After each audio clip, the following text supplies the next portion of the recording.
If you've been following me for a while by now, you know I like to talk about anime and video games. However, when it comes to most anime games, they don't pique my interest because we've been getting a lot of the same stuff. This game right here though is called Screamer. It happened to catch my eye and I wanted to try it out because I do like racing games.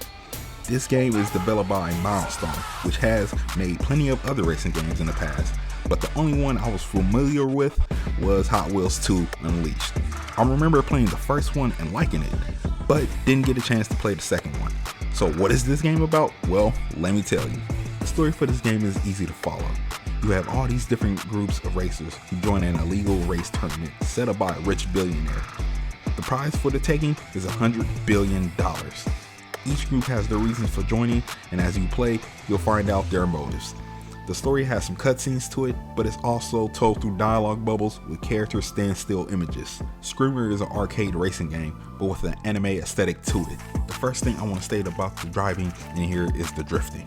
To drift in here, you use the right analog stick, which was weird to me.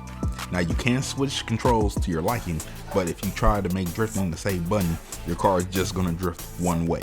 Drifting with the right analog felt weird to me, but when you pull it off, it does look clean. Each character comes with their own car and drives different from one another. First thing about boosting in here is shifting gears will build up your boost meter. When racing, you have three types of ways of boosting. There's a regular boost you can do, then there's a precise boost that if timed right, you get a longer boost. And finally, it's a strike boost that if you use, you can also take out other racers with. A counter for the strike boost is a shield you can use for your protection. Overdrive is when you build up max strike power, you get a boost along with the ability to run through enemies.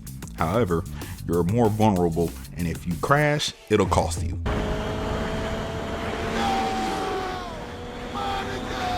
There are a few game modes to pick from. For story, it's the tournament mode. Playing through the story unlocks new characters and customizable car parts. Arcade has 5 modes to play from. Team Race lets you race as a duo or a trio, and whoever has the highest score wins.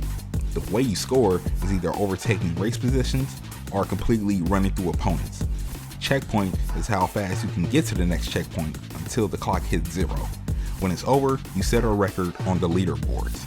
Time attack is basically set the best time. Score challenge is a series of races. Overdrive challenge is all gas, no brakes.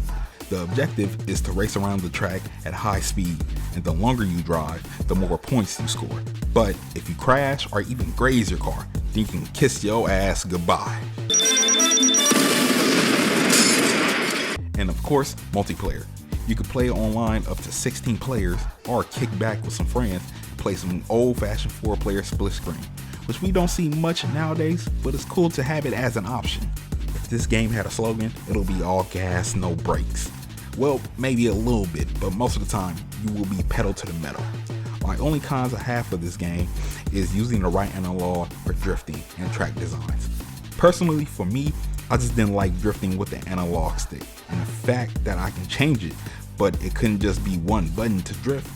They just made it drifting to the left and right a separate thing. There was some tracks I liked, but some I didn't. I feel like the ones I didn't like are because of design. I'll just be trying to make a comeback during a race. Next thing you know, corner drift that will throw me off because I'm already going 200 miles per hour. Another thing I want to mention is the AI be on bullshit in these races. Despite the cons, I think the game is still enjoyable. I didn't really much care for the story, I came strictly for the gameplay. The racing genre nowadays ain't as what it used to be back in the day.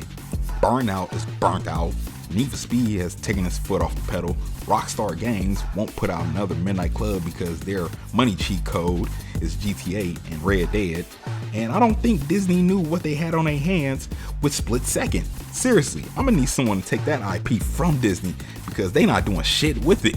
However, this game may not be for everybody, but it's for somebody out there. Maybe you like racing games.